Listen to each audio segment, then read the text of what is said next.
Səs yeni Grand Cherokee SRT8-in səsidir. Jeep yeni Grand Cherokee SRT8 modelini Bakıda mediaya təqdim edib.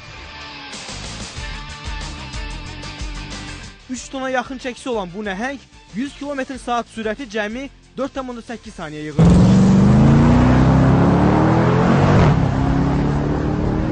Avtomobil həvəskarları və peşəkarlar bu modeli Porsche Cayenne Turbo, Mercedes ML63 AMG ilə müqayisə edirlər. Bu avtomobil 6,4 litr həcmli, 8 silindirli Hemi mühərriki ilə təchiz olunub.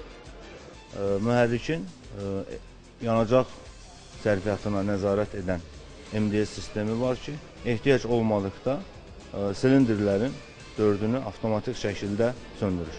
Jeep markasını Azərbaycanda Avto Azərbaycan şirkəti təmsil edir. 1996-cı ildən fəaliyyət göstərən şirkət yüksək servis səviyyəsi, orijinal ehtiyat hissələri və etibarlı zəmanət təklifi ilə tanınıb.